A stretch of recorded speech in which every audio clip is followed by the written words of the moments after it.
Namaskar. Welcome. For us to access the deep meditative state of our practice, it is important for our mind to remain calm and relaxed. But for us to achieve that state, there has to be a connection between what happens inside the central nervous system and the body, the physical body. And that connection is the force or the energy, which normally rises through our body, and the spine being the central channel for its rising. So our energy is rising. So it starts from the ground up. And as the energy rises through the spine, it travels to the many thousand energetic channels we have. We call them nadis.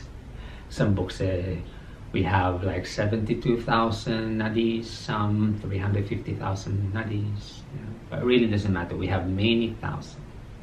And then these nadis send electrical messages or impulses from the spine to the brain, and then from the brain back to the body. And if the pathways are blocked, then we cannot connect these two important aspects of meditation, and we would give up. Because number one, I'm talking about here the meditation which involves technicality. I'm not talking about listening to different sounds or visualization or hypnotism. No, I'm talking about yoga meditation where we work on controlling the functions of the autonomic system by regulating the flow of the breath and stilling the body, or even saying a mantra or chant, or even various kriyas or breathing works. That's the meditation I'm talking about, because I'm talking about the energy itself, the actual energy of electricity that we allow to enter the nervous system. So I cannot talk about the other forms of meditation here. I can only talk about the meditation through the Hatha Yoga method, and the Kundalini awakening itself. So if the channels are blocked, then there's nothing which connects the brain to the body, and that could be problematic. All right. But I also truly believe that there's another path, and this is a beautiful path. It's the path that starts from the top. However, this is really very, very challenging. All right, because in here, the physical body will not be as involved, or will not be involved at all. And then this is now where we use our willpower, just that willpower of the mind, so we could allow the energy to rise. All right. Yes, it's very true. And there are people who are very sensitive to energetic vibrations. But I tackled mine through the Hatha Yoga method, which starts from the physical body. And I truly believe it's a beautiful practice, because by understanding it from the physical, we will be able to get in and out of the experience and then do it over and over again. All right. But through like prayer, devotion, service, and then just intense exercise of the willpower, yes, it's very true. I've tried that as well. I didn't do any asana, although, well, I don't know, because I started my journey with that. Maybe I'm unknowingly accessing my body there, but I tried, like, I didn't do any preparation. I just sat still and silent, and it happened. All right. But for example, if I were to do it without the preparation of the Hatha Yoga method, I won't be able to experience that, won't be able to do that. But yes, there's a path which starts from here. And this is the grace. we allow to enter the body. And I truly believe prayer, would be able to do that. All right, now going back. All right, so this energy travels through our spine from the hips. So if, for example, all right, the body is tight, the body is blocked, the body is heavy, definitely there will be disharmony inside, because the nadis won't be able to connect with this, and then the brain won't be able to connect to the body. So before you practice any meditation, especially those which involve controlling the breath, stillness, or even saying a mantra, we need to do some forms of awakening the body. So we're all capable of moving, definitely. So for today, I will be sharing with you two types. One is done sitting, and then the second one is where you are moving the body bigger. All right. So let's start with that sitting position. All right. You may do this cross legs, or you can just sit, on a chair. All right. Now I'm sitting on a chair, so your spine would have to remain open. All right. So you don't want to be slouching your spine, otherwise the energy gets trapped. All right. So you want your spine open. Right. But you don't want to be fighting it. Remember, you want it calm. You want it calm. So if you are sitting on the chair, make sure the chair will support you.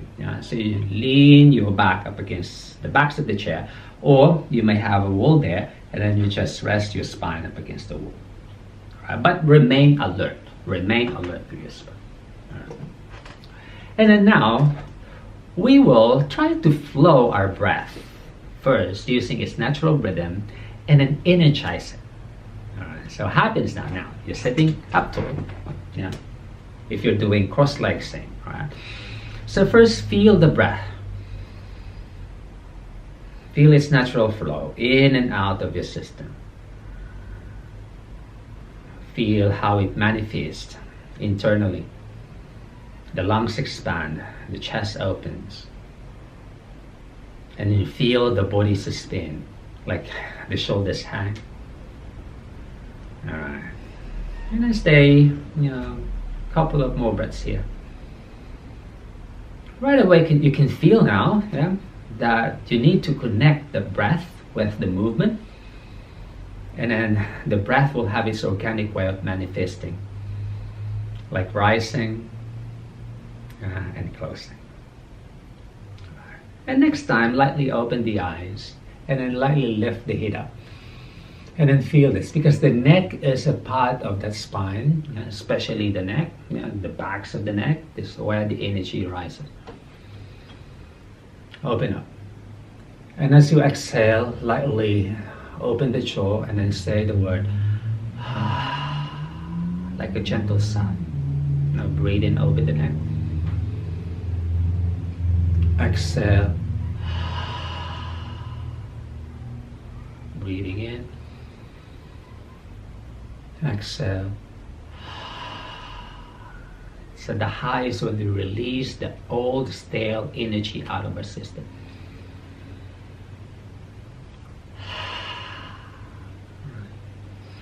And then go back to your natural rhythm. You can lightly do the technique by practicing a gentle Simhasana breath. I posted a tutorial about the Simhasana, you might want to take a look at that. But this one is much gentler. So we can allow the tongue to move outward, like that. Right? So breathing in through the nose. Feel the throat open. Exhale. Now breathing in. Next time you say ha, send your eyes between your eyebrows. Good. And then do that a few more times until you feel the neck and the shoulders and the jaw relax. All right. Now the third sequence would be this. As we inhale, lift the arms high. All right, you might not be able to see my hands there, but spread your hands like this. Really spread your hands wide. Like the hands become the extension of your spine, like they become like mini antennas. And then spread the hands, breathing in. Good. And then lift really high, like you want to alert your body. And then hold that. Spread the hands really wide, and then hold for 8, 7, 6. All right, stay 5, 4, 3, 2, 1, and then clip up a bit. And exhale, loosen the arms. All right, so like you wanna not really make your body rigid, but alert the whole of your structure. So like when you inhale, you wanna lengthen the side body. And then extend, and then hold it for like 8 seconds, or if 8 seconds are too long for you, you can just hold it for like 4 seconds. That way you involve the physical body. And then from there, all right, move the hips a bit side to side. Good. And then go and find your natural rhythm again. And then begin your meditation. All right, so this one, all right, if you're doing your meditation and regulate the breath, and for example, you don't have the space to do your bigger elements. All right. But there's another way which really would increase this flow of potent force through our system. And this is very common, especially if you practice the many disciplines emanating from the Hatha Yoga. We call it the Surya Namaskar, Surya Namaskara for some books. It's called saluting the sun, or sun salutations. And then sun salutations is simple. It's simple, and then you can modify it to suit your structural nature. All right. And in the sun salutations, we have only few elements. And then all of these elements are enough already to move the spine in all directions, or many directions, because the spine would have to be moved in many directions for first it to awaken, and then with the body and the breath involved, because the combination of physical movement and the breathing works, they produce energy. All right. Because I've mentioned before, as we inspire the oxygen, it holds the healing force, and then the body opens, and then the energy finds its way through the deep spaces inside the body. And then when we move the spine, the hips, and the rest of the body, the energy flows abundantly through the nadis. So sun salutation. And there's a breath pattern, and you don't have to really be an expert in regulating the breath to do this. The first position is where you're just standing upright, whether your feet together, or you might be opening the feet hip width distance. And that's the position of stillness, the mountain. You may place the hands in front, or you may just rest the hand beside the hips. Some discipline call this the position of balance, or the Samadhi in the Ashtanga system. All right. So in there, the spine is neither extending nor flexing. It is upright. But of course, starts with the tail. The tail has a natural downward scoop, and then the low back goes to a little like this, and then the thoracic region is a bit more of that, and then the neck is a bit more of that extension. So it becomes like the letter S. Now in the Tadasana, the Samadhi, it's like an invisible force is extending you to the vertical. So it's like you're sitting up like this, like there's a wall behind your back, and you are just finding that space where you are perfectly vertical. All right. And then you inhale, and then the breath now travels upwards. Of course, there will be some involuntary movement in this structure. And then as you exhale, release. All right. And next inhale, you reach the arms overhead like this, and as you exhale, you fold forward. So there are pictures I will be showing, so you have the reference. I can just stop it. Exhale when you fold forward, and the spine closes. That's the forward bend, standing forward bend. And you can bend your knees. For example, if your lower back is not as open yet, or if you have any limitations of flexibility of your hips and abs. Yes, normally sun salutations, it's done one breath, one move, but you can linger. If you need more time to process it, to feel it, stay. All right. And then the next element is when we are stepping our feet back to the position called the plank. Like your body is forming a long lateral plane. All right. And in the plank, the strength is coming from obviously the arms and the thighs and the core. So for example, if you do the plank and then you feel the shoulders, if you have shoulder injuries, if you have elbows injuries, if you're still building the strength and your lower back tends to sag and you feel the knees go heavy, so you can drop to your knees. All right. And then when you step back to the plank from the forward bend, it's inhalation. So inhale, you may step one leg at a time into the plank position. Okay. And then to lower to the ground, all right, we call that the crocodile or the chaturanga dandasana. It's exhalation.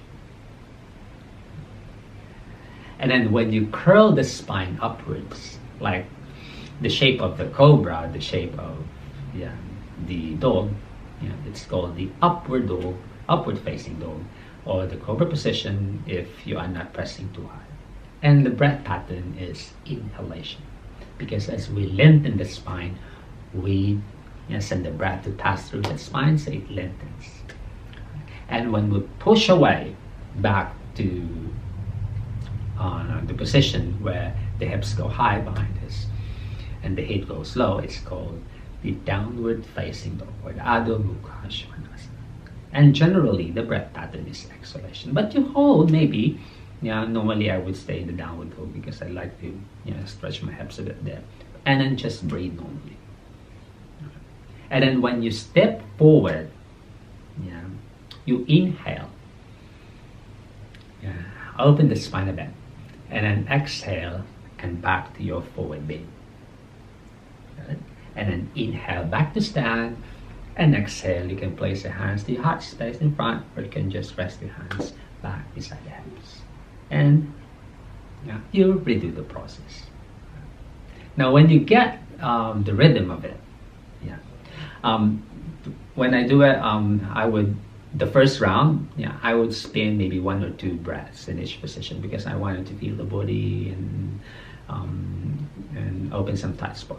Then second round, you can do it 1 breath, 1 move. So inhale, arms reach overhead. Exhale, folding low. Inhale, step back to the plank. Exhale, lower down to the chaturanga. Inhale, curl upwards. Exhale, press backwards. Inhale, step in both feet forward. Exhale, fold your spine low. Inhale, arms reach high again. And exhale, hands to the heart space. All right. And then you can do that for like how many? 7 rounds. And 7 rounds is not long, maybe about maximum of like 8 minutes. And like you're spending 1 minute per round of sun salutations. There are more active ways of doing it, like you're jumping back, you're jumping forward. But generally you don't need that. Just to open the physical body, to allow the spine to open, send your energy up. Because normally after the sun salutation or after opening the body, either you're doing a mantra, right, where you're saying the chant, and that is really energy producing one, or you're regulating the breath through the various method, and that would definitely increase the flow of your breath. Or if you're doing a stillness, for example, then you will be using the subtleness of your awareness and the subtleness of the breath. So you can just allow your mind, the brain and the body to connect. As long as you move the body, as long as you open the spine in many directions, before you do your meditation in the form of breathing works, mantra, or prayer, or total stillness. If you're advanced already, definitely your bandhas are there supporting you when you do your energy channeling, leading to high energetic absorption, all the way to maybe stimulating your pineal gland, leading to Samadhi. You may do like what? For example, the Mahamudra, tongue exercises, tongue kriyas, to be able for you to achieve that state of high absorption, high energy absorption, and then you lie down for draining. Definitely, you have to drain that energy. You don't want to be holding too much of that. All right, and then after that, you have to drain the body by moving it again. So you don't have to really practice complex one. Maybe side to side, flip the hands like that, roll the shoulders like that, some neck releases there, and then stay for a few more minutes or seconds. Allow your natural breath to come back, and then feel your connection again with the external world, because you have to face it again, and you get up. So that's one way for us to prepare for our meditation. But of course, as I've mentioned a while back, there's another path, which is less physical, actually no physical element at all. Is where we use the willpower of the mind, this intense concentration, for us to be able to draw and then lift our energy, pierce through the 7 chakras of the spine, leading to high energetic absorption to enter our nervous system. So yes, 2 ways. But for me, the body, since the body is the dwelling of that energy, it's wise to start from that point of view. So we know where it's really coming from. I mean the energy, the electricity. And then when we allow the grace from the outside through the willpower of our mind to meet in whatever points in your energetic system you want nourishing, then it becomes a beautiful process of going in, managing it, flowing it, retaining it, all the way to draining and going back. Until the next time, enjoy your meditation. Namaste.